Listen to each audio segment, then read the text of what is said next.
Ideas que no entran en 280 caracteres. Es el espacio semanal en el que reflexionamos sobre aspectos que no podrían discutirse en lo que un tuit nos da de espacio.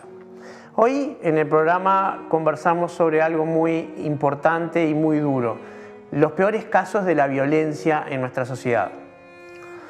Cuando digo los peores casos, hablo en un sentido muy particular y con ciertas salvedades, porque estamos hablando de que comerciar la vida de una persona a veces por un celular y unos pocos pesos suena a la peor degradación que podría cometerse. Hay otros crímenes igualmente horrendos, hay femicidios, hay infanticidios. No digo que no haya otros horrores en la sociedad, pero quizás esta degradación, y sobre todo esta degradación en esta modalidad que nos decía el sociólogo de Leal, sea una de las peores. Porque si no aceptamos que la humanidad es un sagrado inviolable, entonces ¿qué nos queda para convivir? ¿Cómo podemos llegar a aceptar un pacto social si cualquiera de nosotros puede ser eliminado simplemente por caminar en el lugar que no correspondía, a la hora que no correspondía, solo porque alguien decidió pagar un precio que para peor ni siquiera es demasiado alto? Y no estamos diciendo que por un precio alto sería aceptable, todo lo contrario. Pero acá conviene reflexionar sobre dos cosas. Lo primero, y es muy importante, es por qué alguien acepta realizar estos encargos. Porque una persona que tiene un cierto encono, una cierta inestabilidad mental y un cierto problema, uno no lo acepta, no lo justifica, pero puede entender que si quiere resolver un problema, acepte resolver la otra parte. Pero quien acepta realizar el encargo no tiene nada, no tiene ninguna animadversión, no tiene ninguna parte en ese conflicto. Simplemente acepta un pago. Y vamos a entendernos. El psicólogo Leal nos hablaba muy claramente de algo que pasaba, de pertenecer a una organización de sicarios, esto que hablaba que había formado Pablo Escobar, esa mínima sensación de pertenencia, o lo que decía, esa especie de iniciación a ciertas sectas. Uno permite que por lo menos entienda por dónde van el asunto de por qué la gente se enrola a hacer estas cosas. Pero cuando es por un mero pago, les aconsejo leer el libro del sociólogo Leal. Van a ver casos que realmente se dirimían por una cantidad absurda de dinero y a veces por una mera promesa. Entonces tenemos que entender que algo pasó, algo deterioró nuestra sociedad, y fundamentalmente cuando intentamos resolver este tipo de ideas, para empezar, no lo vamos a poder hacer ni siquiera en ideas que no entran en 280 caracteres. Vamos a precisar muchísimo más y mucha gente pensando. Pero lo primero que tenemos que pensar es qué se tensionó en la sociedad. ¿Qué es lo que generó esa perturbación que se resuelve matando a una persona en estas condiciones o a varias personas? ¿Qué logra que una persona esté bajo una disonancia cognitiva tan terrible que siente que es razonable aceptar ese dinero para matar a alguien que no le hizo nada, que no conoce y con quien no tiene nada que ver? Lo primero es, y es inevitable decirlo, es la injusticia que reina en nuestra sociedad. Hay una desigualdad económica, pero también una desigualdad social, una desigualdad en educación. Hay una serie de desigualdades que generan una tensión imposible en torno a una compulsión que tenemos como sociedad, que es la necesidad de consumir. Nosotros como sociedad estamos siendo bombardeados todo el tiempo para que necesitemos consumir. Ustedes dirán, ¿consumir qué?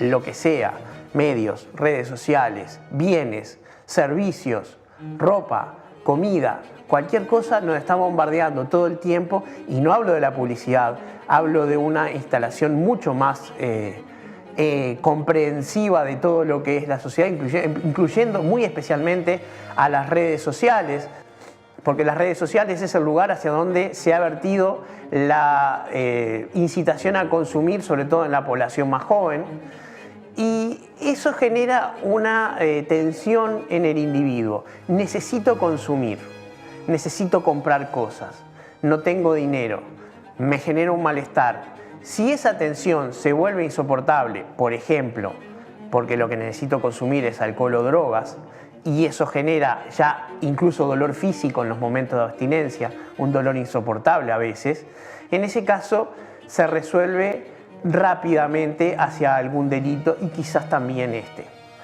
Pero el otro problema que tenemos es que tenemos que entender que no todas las partes están bajo esa misma necesidad. Y cuando estamos hablando de esta tensión que se genera por una desigualdad, tenemos que entender que es nuestra responsabilidad como sociedad paliar las consecuencias de esa desigualdad. Yo no soy ingenuo, no creo que esta desigualdad se vaya a destruir, que podamos resolverla definitivamente, porque para resolverla tendríamos, por ejemplo, que eliminar las diferencias de desigualdad, las diferencias de educación, de alimentación y de cobertura de salud. Y en Uruguay apenas si hemos logrado paliar la última de todas estas, la diferencia de cobertura de salud, pero seguimos con unas deudas importantísimas en todo lo demás.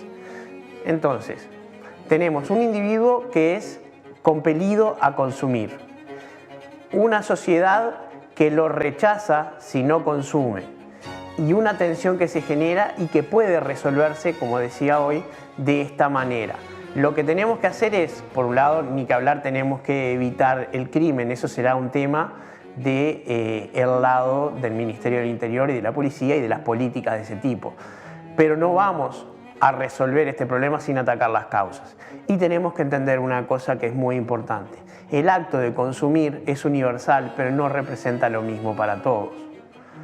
Para quienes somos privilegiados, para quienes tenemos acceso a todos los servicios, agua caliente, auto, casa, educación, salud, para los que tenemos todo garantizado, consumir es a veces un capricho, ¿sí? Es a veces tomar un whisky etiqueta azul en vez de una etiqueta negra, es comprar un perfume francés en vez de un perfume genérico. Estamos hablando de esos actos de consumo. Para una persona que está en los límites de la sociedad, de las más desprotegidas, a veces consumir se vuelve un acto existencial. Un celular, un par de zapatos deportivos o una campera, para la gente que está en los límites de la sociedad, se vuelve un bien posicional. No pertenece a la esfera del consumir por el tener, sino a la esfera del consumir por el ser. Un celular no me permite tener, me permite ser. Hay que entender el concepto que desarrolló Elster de bienes posicionales para entender lo dura que es esta tensión para el que la está sufriendo y para entender lo necesario que es que la gente no necesite recurrir a las preferencias adaptativas meramente para sentir que existe. Una sociedad con excluidos es inherentemente una sociedad que anida una violencia que no va a poder extirpar, pero que va a rechazar. Pero es un círculo vicioso. Si nosotros estamos generando la misma desigualdad que va a generar la violencia que después nos va a molestar, entonces nosotros somos los responsables. Tratemos de ser responsables para después no ser los culpables. Esto fue Ideas que no entran en 280 caracteres. Nos vemos el domingo que viene. Los espero.